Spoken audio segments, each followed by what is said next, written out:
Bienvenue à tous sur Monsieur Mystique, l'histoire d'horreur. Aujourd'hui, je partage avec vous 10 histoires terrifiantes et vraies sur des rencontres cryptiques dans les Appalaches. Des récits de créatures étranges que des gens prétendent avoir aperçues au cœur des montagnes et des forêts. Mais avant de commencer, si vous êtes nouveau ici, n'oubliez pas de vous abonner, d'aimer et de partager. Merci à tous. Maintenant, commençons.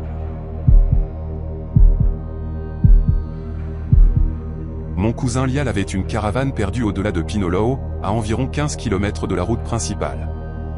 Il y vivait à plein temps jusqu'à ce qu'une inondation printanière transforme la moitié de la crête en une coulée de boue. Après ça, il a abandonné les lieux, disant que ça n'en valait plus la peine. Mais il y avait encore quelques affaires là-bas, des outils, un générateur, du vieux matériel de chasse. Il m'a demandé de passer une fois par mois pour vérifier que personne ne volait de la ferraille ou ne squattait les lieux. Au début, ça ne me dérangeait pas. Le trajet était long et difficile, mais ça me sortait de la maison et me donnait une excuse pour boire du café dans un thermos comme un vieux. De plus, Lial avait toujours veillé sur moi quand j'étais petit. Lui rendre service me semblait naturel.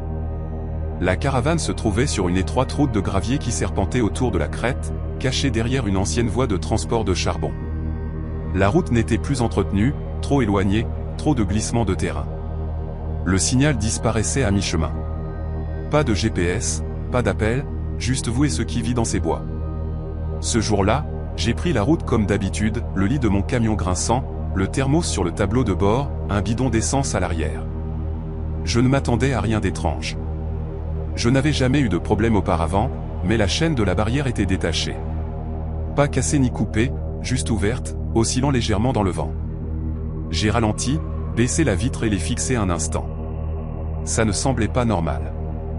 J'ai examiné le gravier autour du poteau, pas de traces de pneus fraîches, rien de dérangé. La poussière était épaisse et intacte, comme si personne n'avait passé par là depuis des semaines.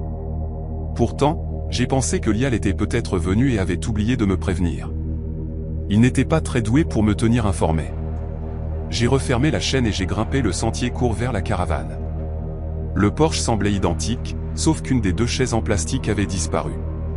L'autre était toujours là, décolorée par le soleil avec une fissure dans le dos.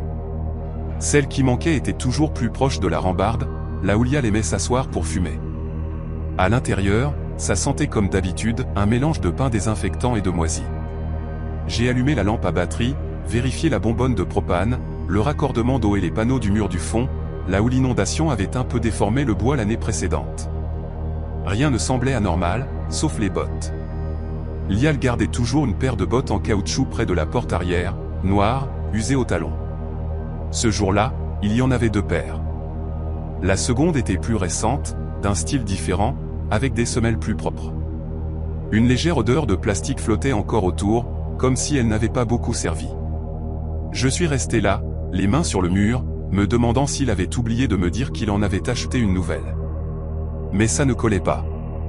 La taille était différente, un peu plus large. J'ai appelé son nom. Rien. Juste les craquements de la caravane qui se stabilisaient. La chambre du fond était fermée. Je l'ai ouverte et j'ai immédiatement remarqué le lit. Lial le faisait toujours au carré, avec des coins militaires, mais cette fois, il y avait une grande tache sombre au centre du drap, humide, pas dégoulinante, mais fraîche, comme si quelqu'un avait posé quelque chose de mouillé et l'avait enlevé sans nettoyer. Il n'y avait pas d'empreinte de pas sur le sol. La poussière était intacte, mais juste au-dessus du cadre de la fenêtre, une traînée étroite et huileuse avait été étalée dans le bois.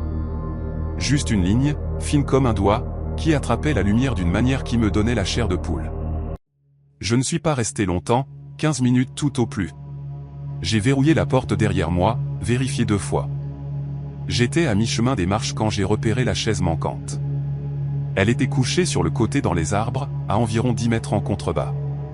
Au début, j'ai pensé que le vent l'avait emportée, mais ensuite j'ai remarqué l'arbre à côté. 3 entailles profondes couraient verticalement sur l'écorce. Des coupures nettes, toutes parallèles, trop droites pour être des griffures d'animal.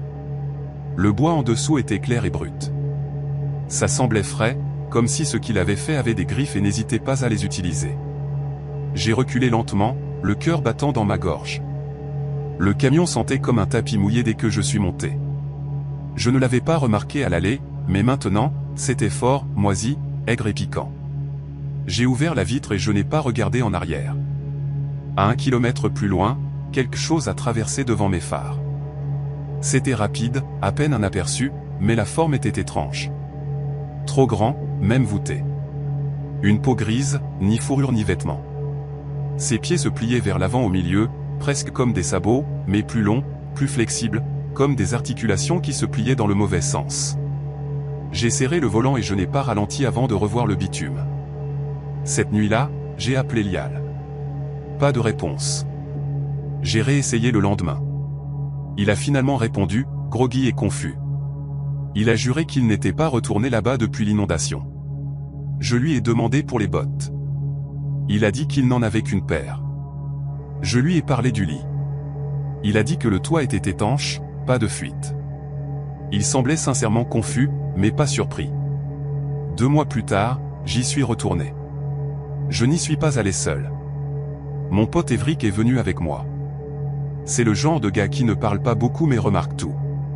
Il a apporté son fusil à répétition, pas pour le spectacle. Il avait chassé dans tout le comté et n'était pas du genre à s'effrayer facilement. Nous sommes arrivés juste après l'aube. L'air était épais et immobile, pas froid, mais lourd. La caravane semblait identique de l'extérieur, mais la terre près du porche était retournée. Pas creusée, mais griffée, comme si quelque chose avait fait le tour de la caravane encore et encore, raclant le sol à chaque passage. Pas d'empreintes de pattes, juste de longues entailles délibérées dans la terre. Evric n'a rien dit, il a juste scanné la lisière des arbres, puis m'a fait signe de le suivre. Nous avons fait le tour et vérifié les fenêtres. Celle de la chambre avait une seule zone embuée, comme si un souffle avait été pressé là, mais sans sécher. Juste un ovale parfait de condensation sur une vitre autrement propre. Evric s'est approché, a regardé quelques secondes, puis a reculé. C'est alors qu'il a pointé du doigt. À environ 30 mètres dans les arbres, au sommet d'une souche pourrie, quelqu'un avait empilé 5 pierres plates, parfaitement équilibrées. Et sous la pierre du dessus, il y avait une épaisse traînée sombre, graisseuse. Pas rouge, pas marron, juste sombre et luisante, comme de l'huile moteur usagée. Nous n'avons rien dit, nous nous sommes juste regardés. Puis, de retour vers les bois, nous avons rapporté la chaise manquante sur le porche et l'avons posée. Dès qu'elle a touché les planches, nous l'avons entendu. Quelque chose de gros se déplaçait dans les arbres. Lent, délibéré, brisant les branches épaisses comme des brindilles. Le son nous a fait le tour une fois, puis s'est arrêté. Evric a levé le fusil, mais ne l'a pas pointé. Il l'a juste tenu contre sa poitrine. Nous sommes restés là, immobiles comme des statues, à écouter. Rien ne bougeait pendant 5 minutes entières. Puis nous sommes partis. Nous n'avons pas dit un mot jusqu'à ce que nous soyons à mi-chemin du retour vers la ville. Mon oncle m'a laissé une vieille cabane après son déménagement à Winston-Salem. Elle se trouvait juste à l'extérieur d'un endroit appelé Maple Hollow, en bordure de la forêt nationale de Jefferson. Après avoir quitté mon travail à Charleston, c'était exactement ce dont j'avais besoin, un endroit calme, loin du chaos. Les premières semaines furent paisibles. Je passais mes matinées à faire des réparations, mes après-midi à explorer les terres, et mes soirées à écrire dans un carnet à la petite table de cuisine. Ce carnet était devenu une habitude, pas vraiment un journal, plutôt un registre. J'y notais les gens que j'avais aidés, les outils utilisés, les parties de la propriété nécessitant des travaux, et les détails que je remarquais sur la forêt. Ça m'aidait à rester organisé et à passer le temps. Puis quelque chose a changé. Un matin, en feuilletant les pages pour retrouver un nom, celui d'un gars à qui j'avais aidé à réparer une poutre de Porsche, j'ai vu une ligne écrite à mi-page. De l'encre noire, mon écriture, mon stylo. À tout point de vue, c'était la mienne, les mêmes boucles maladroites, la même façon de barrer mes S7. Sauf que je ne l'avais pas écrite. Elle disait, ne t'approche pas du ravin après la 3e crête. Je suis resté là, à la fixer, avec un étrange mélange de confusion et de malaise. Je n'avais pas bu, je n'avais rien fumé. J'ai même vérifié la première page du carnet, j'y écris toujours mon nom et la date. Et là, c'était bien ma signature, mais la date indiquait que je l'avais commencé une semaine avant mon arrivée. J'ai essayé de rationaliser. Peut-être avais-je réutilisé un vieux carnet sans m'en rendre compte ? Mais non, les entrées étaient toutes récentes, toutes liées à cet endroit. Rien n'était désordonné. Plus tard dans l'après-midi, j'ai marché jusqu'à la 3e crête pour voir s'il y avait vraiment un ravin. Il y en avait un.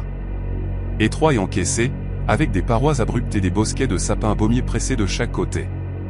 La lumière ne s'y déplaçait pas normalement, comme si les arbres la piégeaient. Je ne suis pas descendu, je suis resté près du bord pendant 1 ou 2 minutes. Ce n'était pas un silence paisible, plutôt un silence tendu, comme dans une salle d'attente. Ma poitrine était lourde, comme si quelque chose appuyait sur moi de l'intérieur. Je suis retourné après un moment, marchant lentement vers la cabane. Cette nuit-là, les coyotes semblaient plus proches que d'habitude.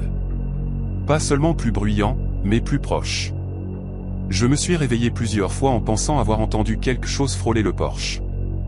Pas des pas, quelque chose de plus doux, comme des griffes traînant doucement sur le bois. Le lendemain matin, tout semblait normal jusqu'à ce que je voie le carnet ouvert sur la table. Une nouvelle ligne avait été ajoutée. Même écriture, même stylo, une seule phrase, tu l'as entendu la nuit dernière. C'en était trop pour moi. J'ai brûlé le carnet. Je ne voulais plus le toucher. Je l'ai regardé se recroqueviller et noircir dans le foyer derrière la cabane. Puis je suis allé en villéger acheter un nouveau carnet, que j'ai enfermé dans une petite boîte boulonnée sous le plancher, au cas où. Les choses se sont calmées après ça, du moins pour un temps. Puis sont venues les empreintes. J'avais étendu du sable autour des fondations de la cabane pour éloigner les serpents. J'avais pris l'habitude de vérifier chaque matin. Un jour, il y avait des empreintes. Grandes, humaines, mais pas tout à fait. Des orteils longs, trop larges, trop étroits au talon. Elles commençaient à la lisière des arbres et menaient droit à la cabane, jusqu'à la fenêtre latérale. Puis elles revenaient par où elles étaient venues. Je les ai fixées longtemps, je les ai même mesurées. Chaque pas était espacé d'environ 60 cm. Ceux qui les avaient faites ne rampaient pas, ne traînaient pas, ça marchait. Avec détermination. J'ai emprunté une caméra de chasse à un gars nommé Benny, qui tenait un magasin d'appât près de la station-service. Je l'ai installé près de la fenêtre, là où les empreintes s'étaient arrêtées. Je l'ai laissé tourner 3 nuits. Je n'ai pas bien dormi. Le 4e matin, la caméra était toujours là, sans signe d'effraction. Mais quand je l'ai ouverte, la carte SD avait disparu. Comme si quelqu'un au doigt délicat avait ouvert la trappe, l'avait enlevée, et refermé sans bruit. C'est alors que les bruits ont commencé. Des clics, pas forts, juste des sons petits et précis, comme le bruit d'un radiateur qui refroidit. Sauf que je n'avais pas de radiateur. Pas de fournaise non plus. Le bruit se déplaçait parfois dans les murs, parfois sous le plancher. Toujours juste assez loin pour que je ne puisse pas le localiser. Une nuit, je me suis réveillé avec la porte d'entrée grande ouverte. Le verrou était toujours fermé, mais le bois autour était fissuré, comme si quelque chose avait forcé la porte et l'avait refermée doucement. C'était subtil. On ne l'aurait pas remarqué sans chercher, mais je l'ai vu. Ce même matin, j'ai senti une douleur dans mon dos. En regardant dans le miroir, j'ai trouvé 3 marques rouges près de mon omoplate, régulièrement espacées, en forme de petites dents émoussées. Je ne me souvenais pas d'avoir heurté quoi que ce soit. Je n'avais même pas changé de vêtements. J'ai juste enfilé une veste et je suis retourné directement vers ce ravin. C'était début septembre, mais il faisait aussi froid qu'en novembre. La température a chuté dès que j'ai franchi la 3e crête. J'avais une lampe frontale, mais la lumière ne semblait pas aller loin. Tout était terne et déséquilibré, comme si je marchais dans une photographie délavée. Le ravin semblait différent cette fois-ci, plus large, plus profond. Les arbres autour étaient nus, alors que le reste de la forêt était encore vert. Un brouillard épais stagnait au fond. Dès que j'y suis entré, mes oreilles ont commencé à siffler. Pas douloureusement, juste un son aigu et plat, comme le bruit d'une télévision en mode muet. Ça ne s'est pas arrêté. Ça a juste persisté. Puis je l'ai vu. Quelque chose a traversé la pente opposée. Au début, j'ai cru que c'était une personne. Mais non, c'était trop grand, trop mince. Ses membres semblaient étirés, comme si quelqu'un les avait tirés hors de proportion. Ça ne marchait pas comme tout ce que j'avais vu. Pas de rebond, pas de poids. Juste des pas glissants. Ça ne s'est pas approché de moi. Ça s'est juste tourné lentement, inclinant ce qui aurait pu être une tête dans ma direction. C'est alors que le sifflement a cessé. Comme ça. J'ai couru. Je n'ai même pas réfléchi. J'ai juste tourné les talons et j'ai couru à travers les buissons. Je me suis éraflé les bras sur une branche, j'ai failli me tordre la cheville en traversant un ruisseau. J'ai atteint la cabane en un seul morceau, haletant. La porte était fermée, verrouillée de l'intérieur. Mes bottes, que j'avais laissées boueuses sur le porche, étaient propres, alignées soigneusement juste à l'intérieur de la porte, comme si quelqu'un les avait essuyées et posées là. Je ne suis pas rentré. J'ai dormi dans le camion cette nuit-là, moteur en marche, phare braqué sur la cabane, jusqu'à ce que mes yeux ne puissent plus rester ouverts. À l'aube, j'ai conduit directement chez mon cousin Drew, dans le comté de Wyatt. Je n'ai même pas appelé avant. Je suis resté chez lui et sa femme pendant presque un mois. Je ne suis jamais retourné à la cabane. J'ai vendu le terrain à bas prix à une société de bois. J'avais 29 ans quand c'est arrivé. J'avais décroché un boulot temporaire grâce à un ami qui connaissait un gars dirigeant une entreprise d'entretien de sentiers juste à l'extérieur d'Elkmont, dans le Tennessee. L'entreprise s'occupait surtout de signalisation et de contrôle de l'érosion, mais cette fois, elle avait été sous-traitée par une association de conservation pour installer des clôtures le long de Grey Ridge. Normalement, nous travaillions en binôme. Ce matin-là, mon partenaire Cory a annulé à la dernière minute, disant qu'il avait mangé du poulet avarié. Il avait l'air vraiment mal en point, alors pas de rancune. J'ai donc pris mon équipement, une petite tarière, une douzaine de piquets, du fil, des gants, une carte de terrain, et ma gourde accrochée à la sangle, comme toujours. J'ai tout fourré dans mon vieux sac à cadre en toile, celui qui craque à chaque mouvement, et je suis parti. Le sentier d'accès était envahi par des buissons épais et des ronces qui accrochaient mon jean à chaque pas. Pas de signal, mais je m'y attendais. Ma radio était inutile après la deuxième crête, juste des parasites. Rien de nouveau. Il était probablement 8h30 quand j'ai atteint la limite marquée. Aucun signe d'utilisation récente. La forêt avait une atmosphère close, une couverture dense, une lumière inégale, et aucun mouvement. Ce qui m'a frappé en premier, c'était le silence. Vraiment silencieux. Pas d'oiseaux, pas de bourdonnement d'insectes, pas de vent dans les branches. C'était le genre de silence qui appuie sur vos oreilles, comme quand vous plongez sous l'eau. Pourtant, je me suis dit que c'était juste un de ces endroits. Certaines vallées et lignes de crête piègent les sons de manière étrange. J'avais déjà travaillé dans des endroits plus silencieux. J'ai commencé à percer des trous et à planter des piquets. Un travail ennuyeux, vraiment. J'ai pris mon temps pour les aligner. J'ai enroulé la première section de fil et marqué où iraient les suivantes. Je suis entré dans le rythme, creuser, poser, tasser, attacher. Le truc habituel. Puis je me suis écarté du sentier pour faire un besoin, peut-être 3 ou 5 mètres dans les buissons. Rien de spécial, je ne voulais juste pas éclabousser près du chemin. Quand je suis revenu, je me suis arrêté net. La tarière n'était plus là où je l'avais laissée. Je l'avais posée à côté du sac. Maintenant, elle gisait 1 mètre plus bas sur la pente, à moitié retournée, comme si quelqu'un avait commencé à la traîner par la poignée. La pente n'était pas raide et le sol était ferme.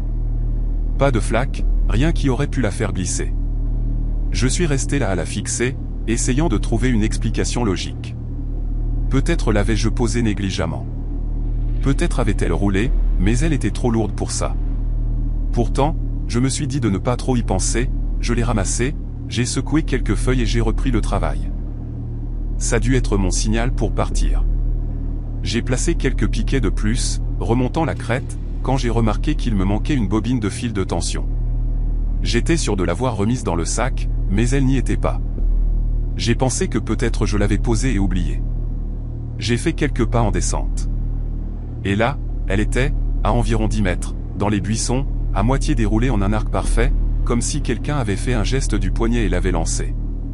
Le motif du fil ne semblait pas avoir roulé ou trébuché, juste un demi-cercle net et large, intact, sans accroc. Ça m'a un peu perturbé. J'ai essayé de me convaincre que je l'avais peut-être fait tomber sans m'en rendre compte. Ou peut-être que les buissons l'avaient déroulé quand j'avais sorti autre chose. Mais ça n'expliquait pas la distance ni à quel point ça avait l'air net. Je suis resté immobile un moment, juste à écouter. Rien. Pas même le bruissement des feuilles.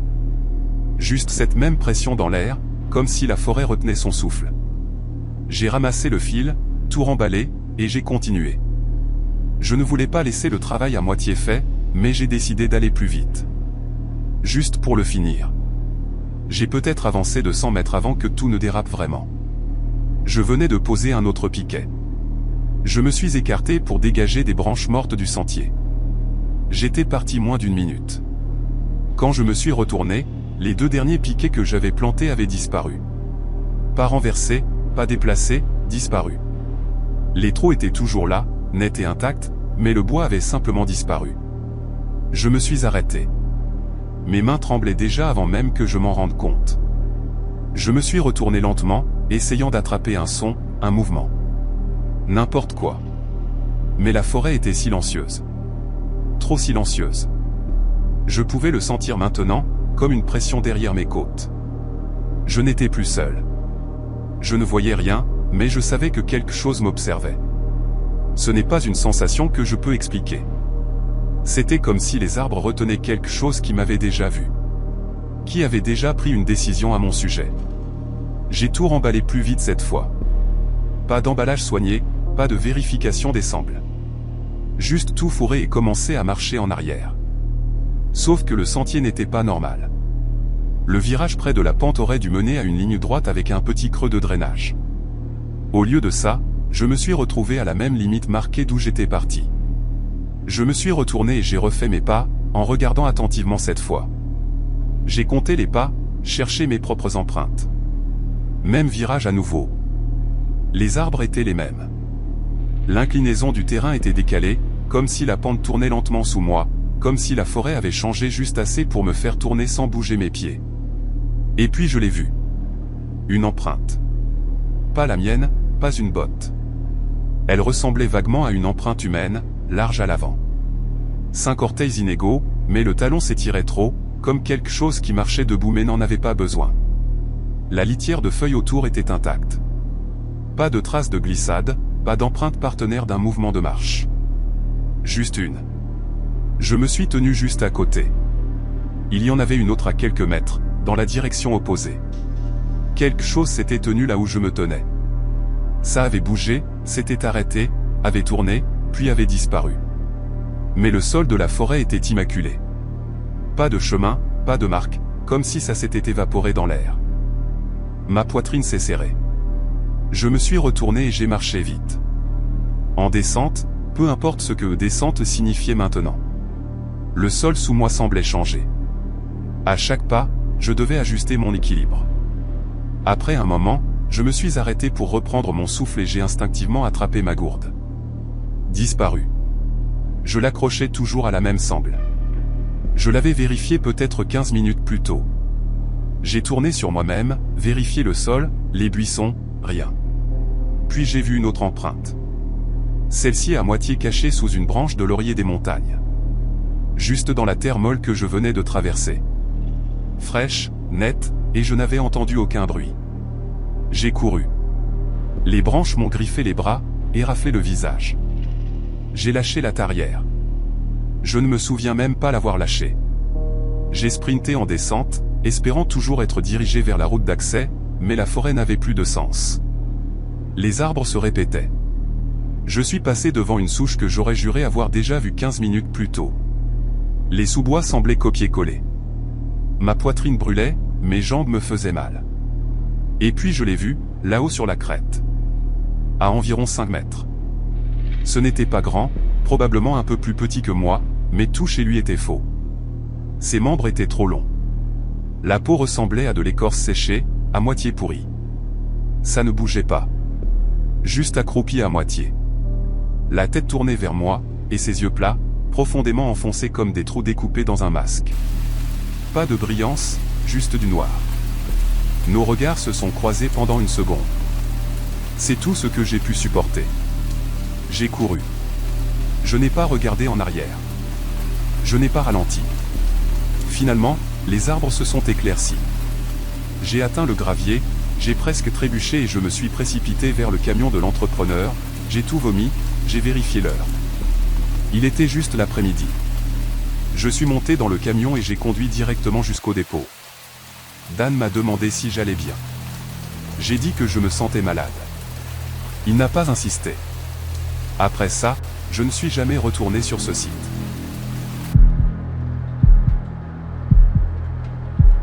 Il y avait cette vieille cabane que mon oncle possédait, perdue dans les collines du comté de Rancho. Il ne s'en était pas occupé depuis des années. Je m'en souvenais de quelques voyages d'été quand j'étais enfant. Pas d'électricité, pas de plomberie, juste un poêle à bois et 4 murs qui ne fuyaient pas. Après une rupture difficile et trop de nuits à faire défiler des messages que j'aurais dû effacer, j'ai décidé que j'avais besoin de disparaître un moment. Alors, j'ai pris une semaine de congé, rempli une glacière de nourriture pour tenir, bourré un sac à dos des essentiels sacs de couchage, lampe torche, hache, trousse de premier secours et j'ai conduit les 2h30 jusqu'à destination. La route se transformait en gravier après 20 minutes, et j'ai dû me garer près d'un repère forestier, là où le sentier commençait à grimper. Le reste du trajet se faisait à pied. Je me souvenais de la randonnée comme étant plus courte. Ou peut-être que ma mémoire avait adouci les bords. Quoi qu'il en soit, ça m'a pris presque 1 heure. Et quand j'ai finalement atteint la cabane, j'étais trempé de sueur et convaincu d'avoir oublié comment respirer. Mais la cabane était toujours là. Un peu affaissée, oui, et la première marche était branlante, mais elle tenait debout. Les fenêtres étaient intactes, le toit solide. À l'intérieur, tout était comme dans mes souvenirs, un vieux poêle en fonte, 2 chaises, une table en bois tordu et la petite échelle menant au grenier. Une épaisse couche de poussière recouvrait chaque surface, mais pas de signes d'animaux ou de pourriture. J'ai passé l'après-midi à balayer et à aérer les lieux. J'ai allumé un feu dans le poêle pour chasser l'humidité, j'ai cuisiné des saucisses et des pommes de terre, et j'ai ouvert un livre de poche que j'avais attrapé en partant. Cette nuit-là, je me suis couché tôt, complètement épuisé, mais un peu fier de moi. Ça faisait du bien d'être loin de tout. Vers minuit, je me suis réveillé à cause d'un bruit de grattement au-dessus de moi. Au début, j'ai pensé que c'était le vent qui faisait frotter des branches contre le toit. Mais ce n'était pas aléatoire.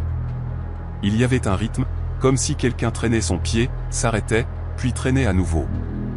Je me suis assis, le cœur battant lentement, comme il le fait quand on n'est pas tout à fait réveillé, mais que le corps est en alerte. J'ai écouté un moment, rien d'autre. Finalement, je me suis convaincu que c'était un animal, peut-être un raton laveur, et je me suis rendormi. Le lendemain matin, j'ai inspecté les alentours de la cabane, j'ai regardé le toit, j'ai fouillé le sol à la recherche de branches tombées, tout ce qui aurait pu expliquer le bruit, mais tout était intact. Pas d'empreintes, pas de débris. J'ai haussé les épaules et j'ai vaqué à mes occupations, couper du bois, manger, lire, fixer les arbres. Cette nuit-là, je me suis couché plus tard.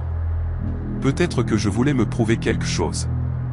J'avais la lanterne allumée, un livre ouvert, les pieds posés près du poêle quand j'ai entendu le bruit à nouveau. Pas sur le toit cette fois. C'était dehors, juste derrière le mur avant. Des pas doux, un traînement, une pause, un traînement, comme si quelqu'un marchait en boitant. Puis ça s'est arrêté. J'ai éteint la lanterne si vite que j'ai failli la renverser.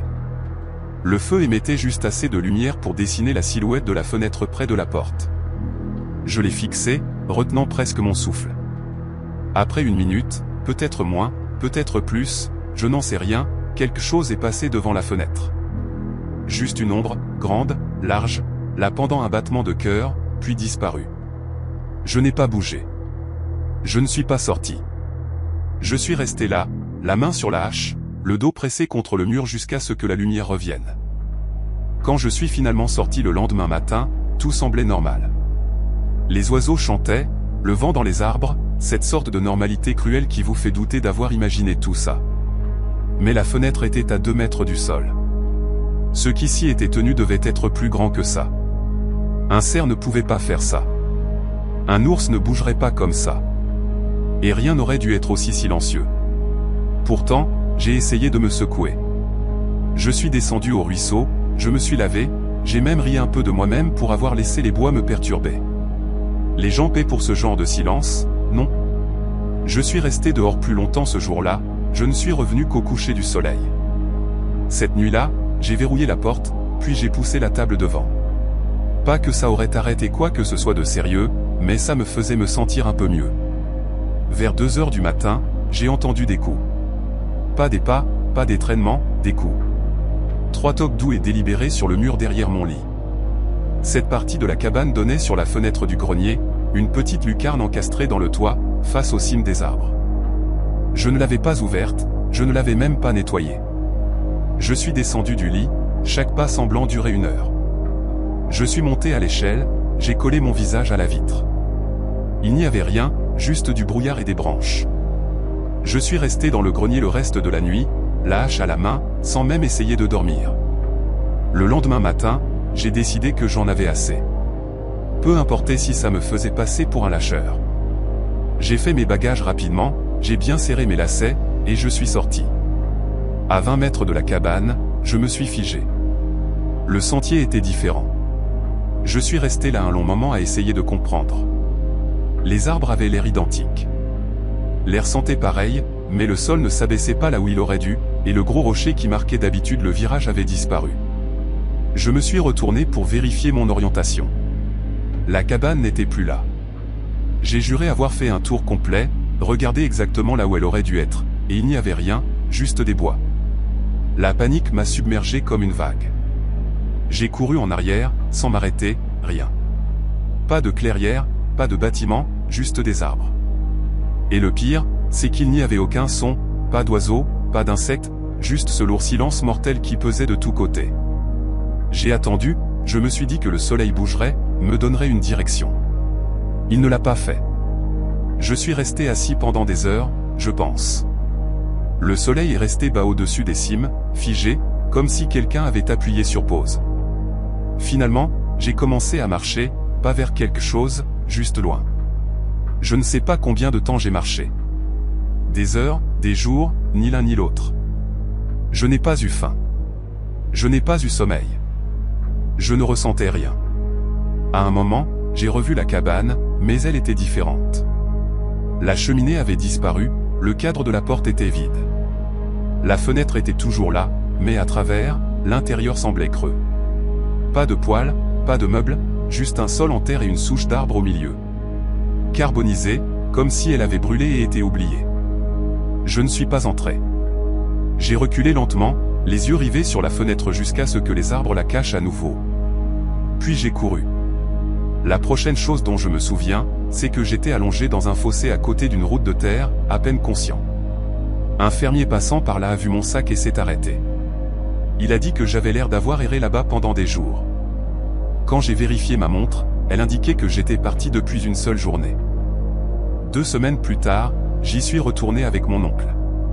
J'avais besoin de voir si tout ça avait été réel. La cabane était là. Même porche affaissée, même table, même poêle, même grenier, tout comme je l'avais laissé. Sauf une chose. Dans le grenier, gravé profondément dans le cadre de la fenêtre, comme si c'était fait avec intention, il y avait un seul mot, notre retour. J'ai quitté le comté de Rancho pour de bon après ça.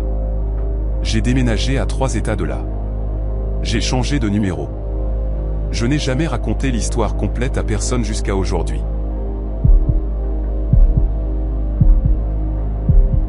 À l'époque, je restais chez mon cousin Boone, près de la frontière entre le Kentucky et le Tennessee. Il avait hérité d'une vieille cabane de son père, plutôt une bicoque décrépite avec un porche et une plomberie à peine fonctionnelle, mais elle avait de bonnes bases. J'étais venu pour quelques semaines pour l'aider à vider une vieille grange qui s'effondrait derrière la propriété. Nous passions la plupart de la journée à évacuer du bois pourri, des outils cassés, des débris rouillés qui n'avaient pas été touchés depuis probablement les années 90. Au coucher du soleil, nous étions généralement trop épuisés pour bouger. Alors, nous nous asseyions sur le porche, nous passant une bière l'un à l'autre et parlant de tout ce qui nous passait par la tête. Principalement des bêtises. Des histoires de lycée, des mauvais rendez-vous, l'ex de Boone, qui pensait apparemment que l'alunissage était un canular parce que les ombres semblaient trop professionnelles. Mais même dans ces moments de détente, Boone avait cette habitude de jeter un coup d'œil vers la lisière des arbres. Pas de manière évidente, pas comme s'il était sur ses gardes, mais c'était là, comme si quelque chose dans les bois captait constamment son attention. Il s'arrêtait en plein milieu d'une phrase et inclinait parfois légèrement la tête, comme s'il avait entendu un murmure. Puis il reprenait sa conversation, sans jamais en parler. J'ai remarqué ça dès le premier jour, mais je n'ai rien dit. Je me suis dit qu'il était peut-être habitué à entendre des animaux se déplacer là-bas. Des ours, des coyotes, tout ce que le Kentucky compte comme créatures qui respirent lourdement et écrasent les feuilles. Ce n'est que la 3e nuit qu'il a finalement dit quelque chose. Nous étions assis dehors, sans lumière, juste le bourdonnement doux des insectes et la lueur orange de la cigarette de Boone flottant dans l'obscurité. Les arbres n'étaient que des formes noires, oscillant juste assez pour donner l'impression qu'il respirait. Sans prévenir, il dit « Si tu l'entends, ne réponds pas ». J'ai cru avoir mal entendu. J'ai demandé « Entendre quoi ?» Il ne m'a pas regardé.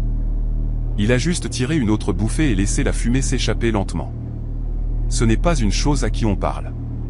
C'est tout ce qu'il a dit. Pas de sourire, pas de blague. Il n'a même pas agi comme si c'était bizarre.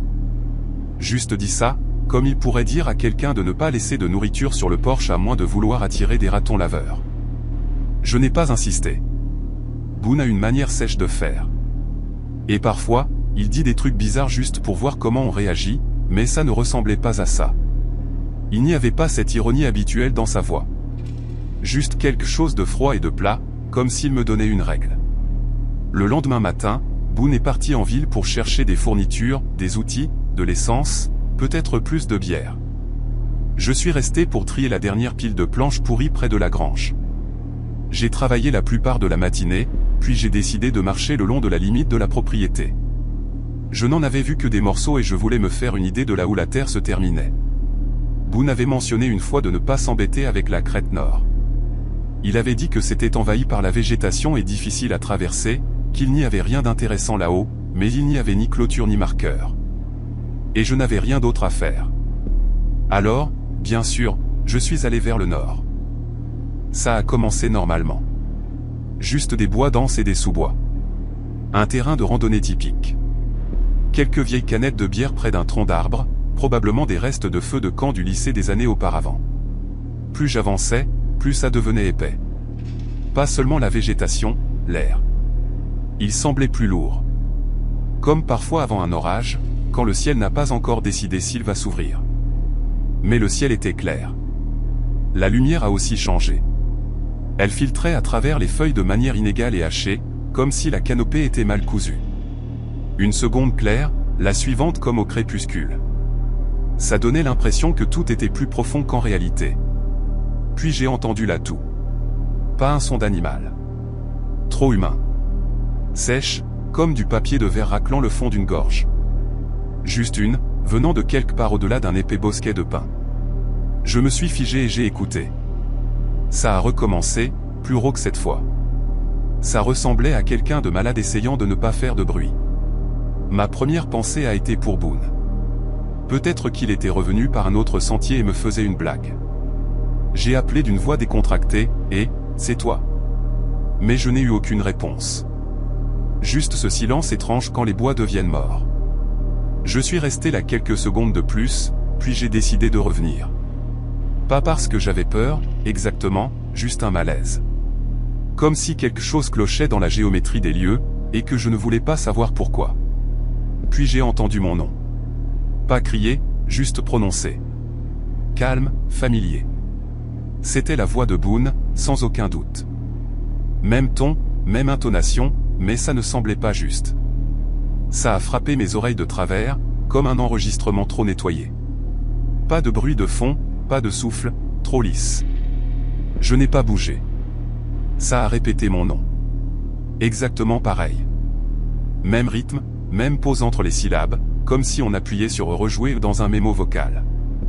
Mais il n'y avait pas de pas, pas de bruissement, aucun signe de quelqu'un à proximité, juste mon nom flottant derrière les arbres, comme s'il attendait d'être utilisé. J'ai reculé lentement. Je n'ai pas parlé, je n'ai pas tourné la tête, j'ai juste commencé à marcher doucement et régulièrement, les mains légèrement en avant au cas où je trébucherais. Chaque partie de moi voulait courir, mais quelque chose au fond de mon crâne me disait de ne pas le faire. Je n'ai pas couru. Je ne lui ai pas donné de raison. Après quelques minutes, ça m'a semblé des heures, j'ai remarqué que la lumière avait changé à nouveau. Elle était plus claire, plus chaude, puis j'ai vu la clairière. Le toit de la cabane apparaissait entre les arbres comme une bouée de sauvetage. Quand Boone est revenu, je lui ai raconté ce qui s'était passé. Je suis resté basique. J'ai dit que j'avais cru que quelqu'un nous faisait une blague. Boone n'a pas posé de questions. Il a juste hoché la tête, est entré, a ouvert un tiroir et en a sorti un vieux fusil à verrou. Il ne l'a même pas vérifié pour voir s'il était chargé. Il me l'a juste tendu. « Garde-le avec toi », a-t-il dit. Pas besoin de tirer. Juste le tenir. C'est tout. Il n'est pas retourné dans les bois après ça. Moi non plus. Nous sommes restés sur le porche ou à l'intérieur. Boone n'avait pas l'air effrayé, juste résigné, comme s'il avait accepté quelque chose qu'il ne voulait pas expliquer. Puis est venue notre dernière nuit. Il faisait chaud, alors nous avons laissé les fenêtres ouvertes, les lumières éteintes. J'étais en train de somnoler sur le canapé. Boone était dans sa chambre, et l'endroit était silencieux, à part le craquement occasionnel du bois qui se stabilisait. Puis j'ai entendu des pas. Pas rapides, pas bruyants. Juste des craquements lents et délibérés sur les feuilles sèches, le long de la lisière de la clairière. Je ne me suis pas assis. Je n'ai pas respiré. Puis ça a dit le nom de Boone une fois, mais ça ne ressemblait pas à Boone. Pas du tout cette fois. La voix était plus grave, comme si quelqu'un traînait du gravier sur une tôle. Les syllabes ne tombaient pas juste. Trop longues, comme si ça essayait d'imiter la parole sans comprendre comment fonctionnait le rythme. J'ai jeté un coup d'œil par l'embrasure de la porte et j'ai vu Boone assis droit sur son lit. Il ne bougeait pas, il fixait juste la fenêtre en face de lui. Je ne pense pas qu'il ait cligné des yeux. La chose dehors a fait le tour de la cabane une fois, peut-être deux. Nous n'avons pas vérifié. Nous n'avons pas parlé. Au matin, il y avait des traces. Pas des bottes, pas des pattes, quelque chose entre les deux. Des empreintes longues et étroites, comme des orteils espacés selon l'allure d'un homme, mais plus profondes que ne le serait une empreinte de pieds nus. Trop nette pour la boue, trop précise pour la terre. Boone n'a rien dit. Il a juste versé du sel sur les rebords des fenêtres et brûlé quelque chose dans une vieille boîte à café sur les marches du porche. Ça sentait le pain et les herbes séchées, amer et piquant. Il a dit que ça pourrait le confondre, le faire oublier un moment. J'ai fait mes bagages cet après-midi-là et je suis parti avant le coucher du soleil.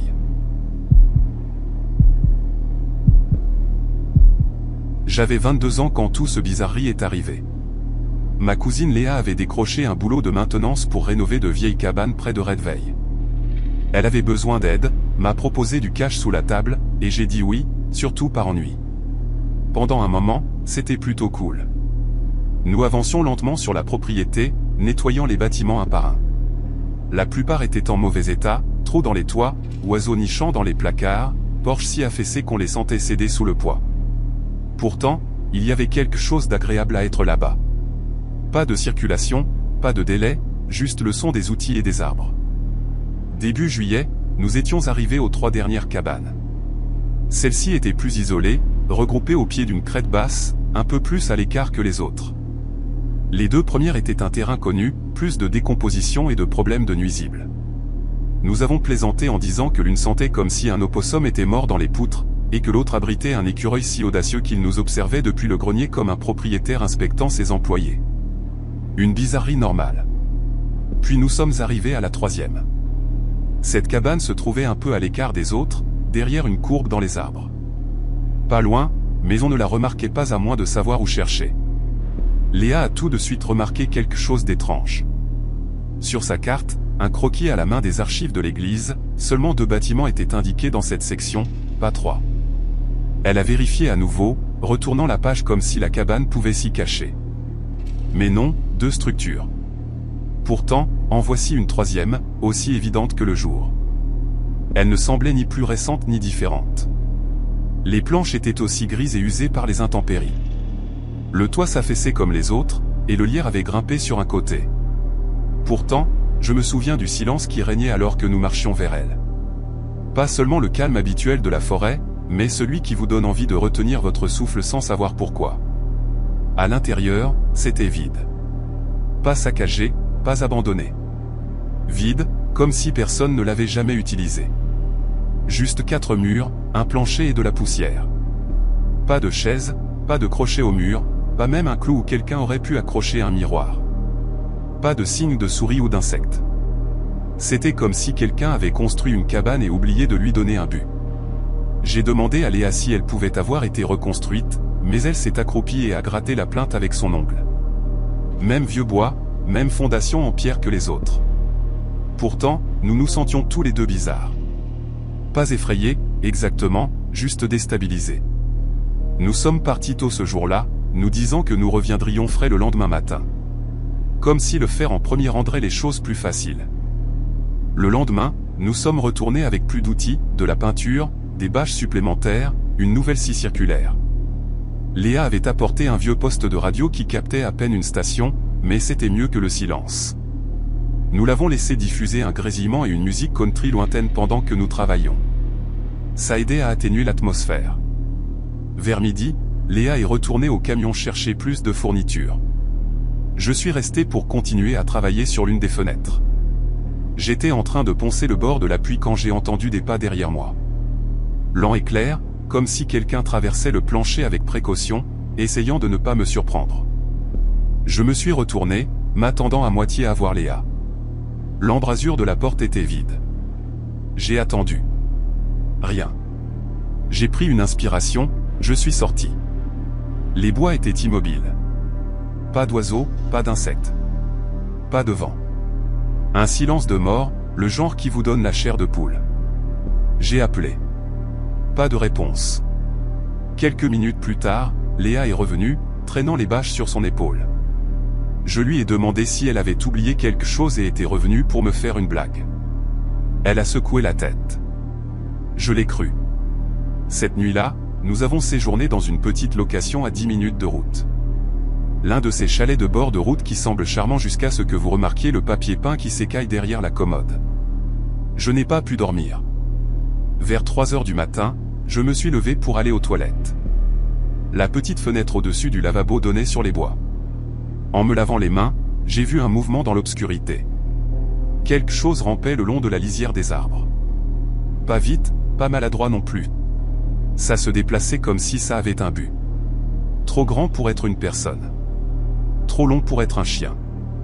La façon dont ça se traînait vers l'avant, avec des coudes ou des genoux, ou quoi que ce soit, ça m'a rappelé un lézard, mais plus grand et faux.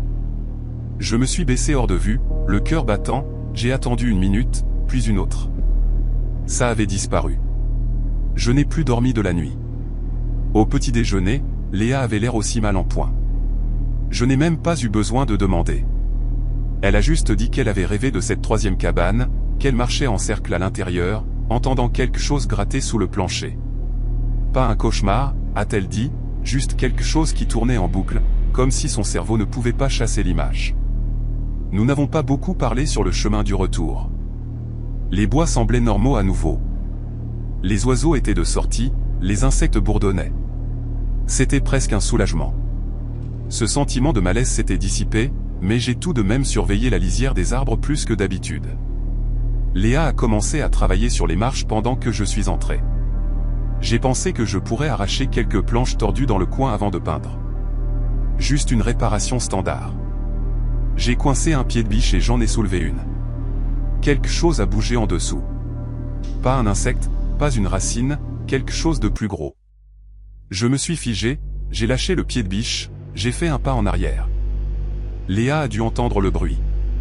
Elle est entrée en demandant si j'avais trouvé un raton laveur ou quelque chose.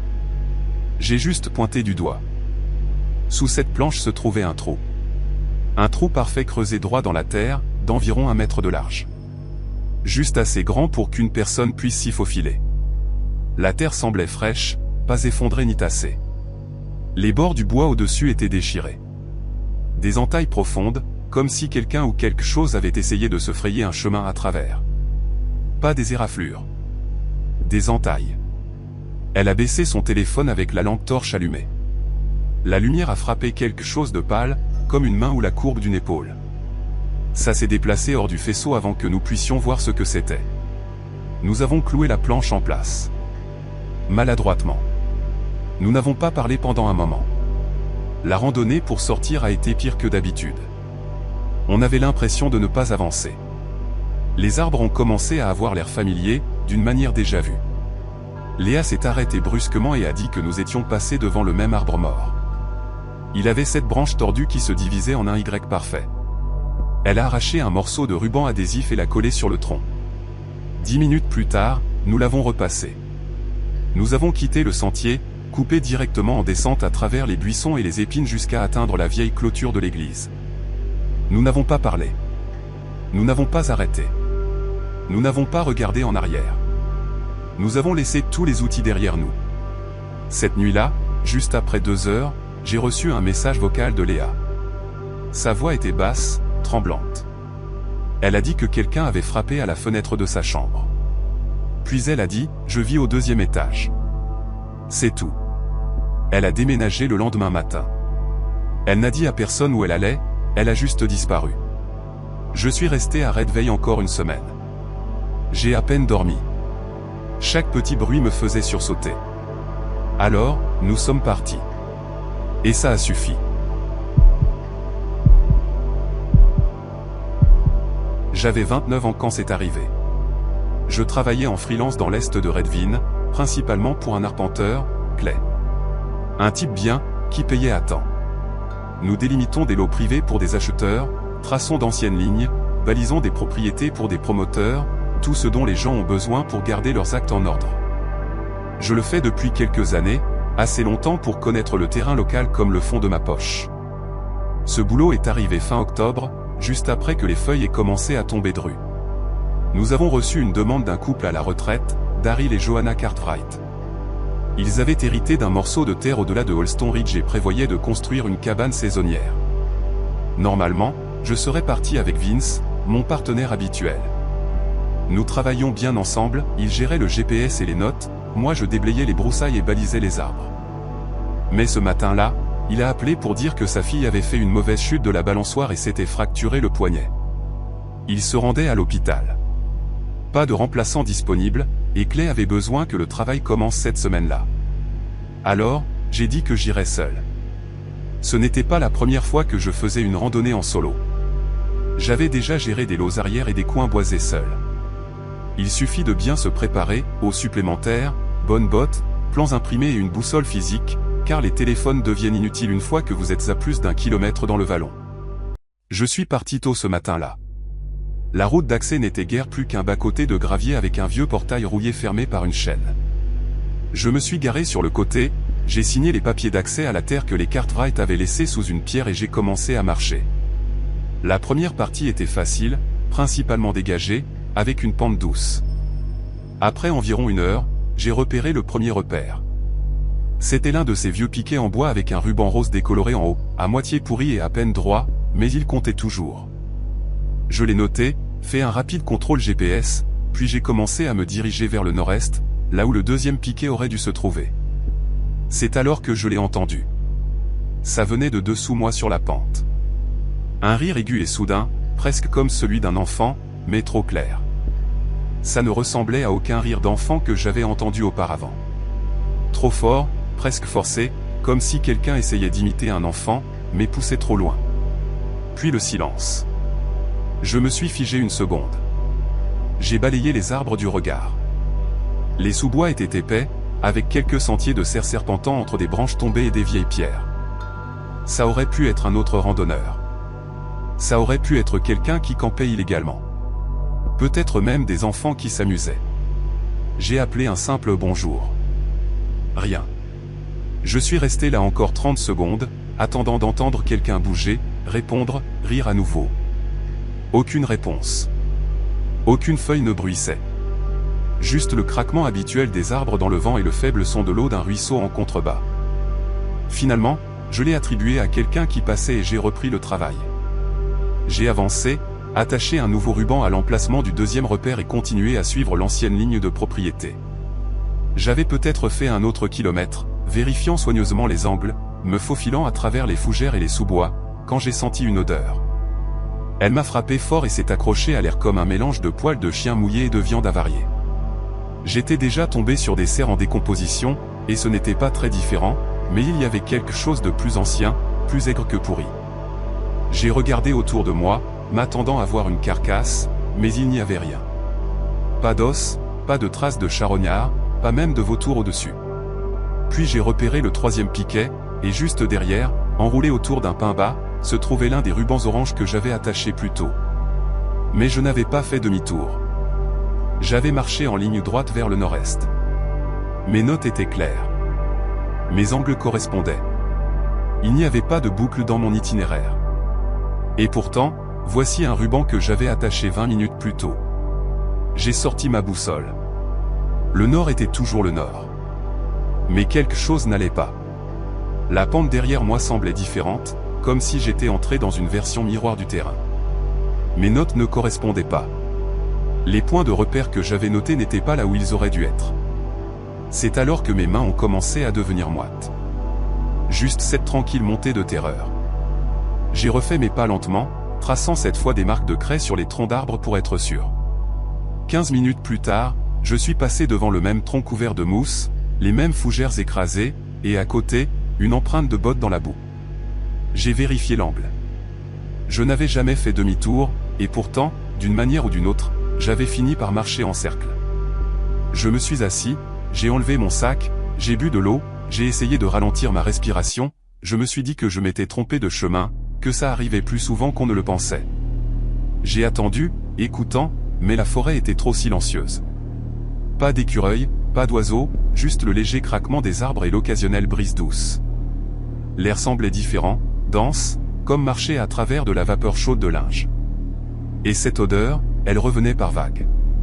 Pas constante, mais flottant en petites bouffées. Puis j'ai vu quelque chose bouger. Entre deux peupliers étroits, à environ 12 mètres, quelque chose a fait un pas. Une longue enjambée, délibérée. J'ai d'abord cru que c'était une personne, grande, pieds nus, peut-être sans chemise. Puis j'ai regardé à nouveau, ses articulations étaient tordues. Les genoux pliés en arrière comme ceux d'un cerf, et les bras pendaient trop longs, presque jusqu'aux genoux. La peau, si c'en était, ressemblait à de l'écorce mouillée ou du cuir. Pâle, grise ou marron délavé.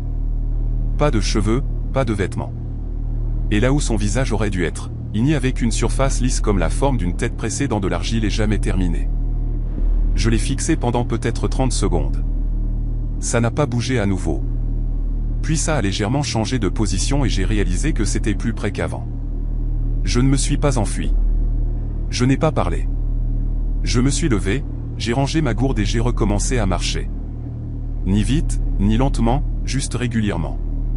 À environ 60 mètres plus loin sur le sentier, j'ai entendu le rire à nouveau. Même tonalité, même son peu naturel, mais cette fois, il résonnait à la fois devant et derrière moi, comme si deux voix essayaient de synchroniser le même son horrible. J'ai continué à marcher. Finalement, j'ai atteint une clôture que je n'avais pas vue sur la carte, un vieux grillage rouillé tendu entre des arbres tordus. Ça semblait être là depuis des décennies. Les clous étaient rouillés en profondeur, certains fils s'affaissaient dans les buissons. Je l'ai suivi vers la gauche, pensant qu'elle pourrait mener à une clairière ou à un début de sentier. Après un moment, peut-être 20 minutes, j'ai vu un portail. Il était rouillé à moitié fermé, plié vers l'intérieur comme si quelque chose avait forcé le passage il y a longtemps. Juste après le portail, il y avait une spirale d'os. Des dizaines de petits crânes d'animaux disposés en un cercle parfait, tous tournés vers l'extérieur. Des ratons laveurs, peut-être des opossums, blancs et nets. Au centre de la spirale, il y avait une paire de bottes. Pas n'importe quelle botte. Celle de Vince. Je les ai reconnues instantanément, même cuir éraflé, même encoche sur le talon où il avait accroché une lame de scie l'année précédente. L'orteil droit avait toujours cette déchirure quand il avait donné un coup de pied dans un repère rocheux. Mais Vince n'était pas avec moi ce jour-là. Il n'était même pas près de Holston Ridge. Je ne me suis pas approché. Je me suis retourné, j'ai sorti ma boussole, j'ai trouvé le soleil couchant et je me suis dirigé vers l'ouest. Peu importait ce que disait la carte. Si l'ouest signifiait le dehors, j'allais dans cette direction. Même quand les arbres se sont épaissis, même quand j'ai commencé à entendre un pas supplémentaire derrière chacun des miens, jamais devant, jamais trop près, juste toujours. Un temps après. Je n'ai pas arrêté. Après peut-être 45 minutes, les bois se sont éclaircis et j'ai vu le bas-côté de gravier à travers les buissons. Mon camion était toujours là. Tout semblait normal. Je suis monté et j'ai vérifié l'heure. J'étais resté là-bas plus de 5 heures. Ce travail aurait dû en prendre 3. Cette nuit-là, Vince a appelé pour prendre des nouvelles. Il a dit qu'il espérait que le travail s'était bien passé. Je lui ai demandé directement s'il avait déjà perdu du matériel lors d'un relevé. Il a dit non. Jamais. Je lui ai parlé des bottes. Il y a eu un long silence. Puis il a juste dit, « Je ne veux plus de ce terrain. » Moi non plus. J'avais 28 ans quand j'ai emménagé dans la caravane près d'Ambeolo. Ma dernière rupture avait été explosive, cris, ordonnances restrictives, le tout. Un ami à moi, Clay, avait hérité de cet endroit d'un cousin qui était apparemment mort seul ici et n'avait laissé aucun testament. Clay m'a dit que je pouvais y vivre aussi longtemps que je paierais les taxes foncières et que je ne me plaindrais pas quand le toit fuyait. Ça me semblait équitable. La première fois que j'ai conduit jusqu'ici, mon téléphone a perdu le signal 3 virages avant d'atteindre l'allée, et le gravier a failli arracher le pare-choc de ma voiture. Le voisin le plus proche était un gars nommé Elden, dont la maison se trouvait à un bon quart de mile en amont, avec une vieille tour d'eau derrière et un Porsche rempli de fauteuils à bascule cassés. Il hochait parfois la tête quand je passais, mais ne disait jamais rien de plus qu'un grognement. Toujours en train de regarder, cependant, comme s'il attendait que je pose une question qu'il espérait que je ne poserais pas. Mais je ne dérangeais pas le silence. Honnêtement, c'est ce que je cherchais. Un endroit où personne ne me connaissait. Où je pouvais dormir sans sirène ou dispute à travers les murs. Et pendant les premières semaines, c'était bien. Froid, bien sûr. Certaines nuits, je devais dormir avec 2 vestes et des chaussettes aux mains, mais c'était bien. Puis sont venus les coups. C'était presque minuit. Je m'étais endormi sur le vieux canapé défoncé devant le petit radiateur, la radio encore allumée. Et je me souviens m'être réveillé parce que tout était devenu silencieux. Plus de musique, plus de bourdonnement du radiateur, juste le silence. Puis 3 coups. Pas rapides, pas frénétiques, lents, mesurés, comme si quelqu'un comptait les temps dans sa tête. Il venait du mur du fond, près de la fenêtre de la cuisine. Je me suis assis et j'ai attendu, mais ça ne s'est pas reproduit. J'ai pensé que c'était peut-être un tuyau qui bougeait ou la vieille caravane qui s'installait. J'ai pris la lampe torche et je suis sorti, mes bottes crissant sur la terre durcie par le gel, et j'ai fait le tour. Rien. Pas d'animaux, pas de branches tombées, juste les bois derrière la caravane. Plus sombre que la poix, les arbres serrés comme une foule qui écoute. Je n'ai pas beaucoup dormi après ça. À la lumière du jour, j'ai remarqué les éraflures. 3 lignes profondes, à hauteur de poitrine, creusées dans le revêtement en aluminium du mur arrière. Elles n'étaient pas nettes, plutôt comme si quelqu'un avait gratté avec quelque chose de contondant mais solide. Les entailles semblaient usées, comme si ceux qui les avaient faites l'avaient déjà fait auparavant. J'ai pris une photo et j'ai envoyé un message à Clay, ton cousin m'a laissé des animaux de compagnie. Il n'a pas répondu. Une semaine plus tard, vers 2 heures du matin, j'ai entendu quelque chose marcher dehors. Je n'étais pas encore couché. J'étais assis à la petite table pliable en jouant au solitaire quand j'ai capté le bruit. Des feuilles sèches qui se déplaçaient, du gravier qui crissait doucement, comme un poids se déplaçant lentement et lourdement. J'ai éteint les lumières et je me suis accroupi derrière le rideau, jetant un coup d'œil à travers les stores. Mon vieux camion était garé devant, et j'ai pu voir quelque chose de grand juste derrière. Très grand. Sa tête était visible au-dessus du toit de la cabine. Au début, j'ai pensé que c'était peut-être un ours, mais la forme n'était pas bonne. Les membres étaient trop longs, pas de manière dégingandée, mais comme si les articulations n'étaient pas à leur place. Ses bras pendaient bas, les coudes vers l'arrière, et sa tête était penchée en avant comme si elle était trop lourde ou mal attachée. Je n'ai pas vu de visage. Ça ne s'est pas retourné, ça n'a pas fait de bruit. Ça s'est juste déplacé le long du côté de la caravane et a disparu dans les arbres. Je n'ai pas dormi du tout cette nuit-là. 2 jours plus tard, Elden est descendu de la colline. Rien que ça, c'était bizarre. Il n'avait jamais quitté son Porsche depuis que j'y vivais. Il est juste apparu vers midi, tenant un sac en papier avec quelque chose de sombre et de gras à l'intérieur. Du bœuf séché, a-t-il dit en me le tendant. Puis il est resté là, me regardant au-delà, vers les bois, comme s'il ne me voyait pas vraiment du tout. Je lui ai demandé ce qui se passait. Il n'a pas répondu tout de suite. Il a juste mâchouillé l'intérieur de sa joue pendant un moment, puis a marmonné, « Tu l'as vu ?» Sa voix était basse, comme s'il regrettait d'avoir posé la question. J'ai dit que je ne savais pas de quoi il parlait. Il a fait un lent hochement de tête, toujours fixant la lisière des bois. « Ça n'aime pas le froid, a-t-il dit. Mais ça a faim quand le sol gèle. » Puis il s'est retourné et est remonté vers sa maison, sans jamais regarder en arrière. Après ça, j'ai arrêté de sortir la nuit. Je gardais les stores tirés et les lumières éteintes une fois le soleil couché derrière les collines. J'ai même bloqué les espaces sous les portes avec des serviettes. Mais ça n'a pas aidé. J'ai commencé à entendre des choses juste au-delà des arbres. des respirations rauques qui ne correspondaient à aucun animal que je connaissais. Et ce bruit de cliquetis bizarre, comme si quelqu'un faisait claquer sa langue contre le palais de sa bouche encore et encore. Ce n'était pas constant, juste toutes les quelques nuits. Comme si ça vérifiait si j'étais encore là. Puis un matin, j'ai décidé que j'en avais assez. J'ai pensé que j'irais rester chez ma sœur Callie pendant un moment. Elle vivait à Monroe, à environ 2 heures à l'est, et avait une chambre libre. J'ai fait mes bagages dans le camion, j'ai verrouillé et je suis sorti vers 6 heures du matin. C'est alors que j'ai vu les empreintes. Elles commençaient à la lisière des bois et encerclaient la caravane. Pas des empreintes de bottes, pas des traces d'animaux. Elles ressemblaient vaguement à des traces humaines, mais étirées, chaque pied faisant facilement 2 fois la longueur des miens, avec 3 orteils épais se terminant par des impressions rondes et émoussées comme des griffes. Le sol était dur à cause du froid, mais les empreintes étaient profondes, comme si ce qui les avait faites était lourd. Elles faisaient une boucle autour de la caravane, s'arrêtaient sous la fenêtre de ma chambre, et se terminaient juste à côté de la portière du conducteur de mon camion. Je me suis figé. Je n'ai même pas essayé de démarrer le moteur. Cette nuit-là, j'ai entendu des tapes sur la fenêtre de la cuisine. Juste un tape toutes les 30 secondes. Un rythme parfait. Pas de grattement, pas de martèlement, juste ce son régulier et délibéré, comme un joint ou une pierre. Je suis resté assis par terre avec un fusil de chasse que je savais à peine utiliser, comptant les secondes à voix haute comme si je pouvais me maintenir ancré. Ça a duré plus d'1 heure. Quand ça s'est enfin arrêté, je n'ai pas bougé jusqu'à ce que la lumière du jour se déverse. Le lendemain, je suis monté chez Elden. Je ne l'avais pas vu sur son porche toute la matinée, ce qui était étrange. Son porche était vide, et la porte moustiquaire claquait ouverte. J'ai appelé, mais pas de réponse.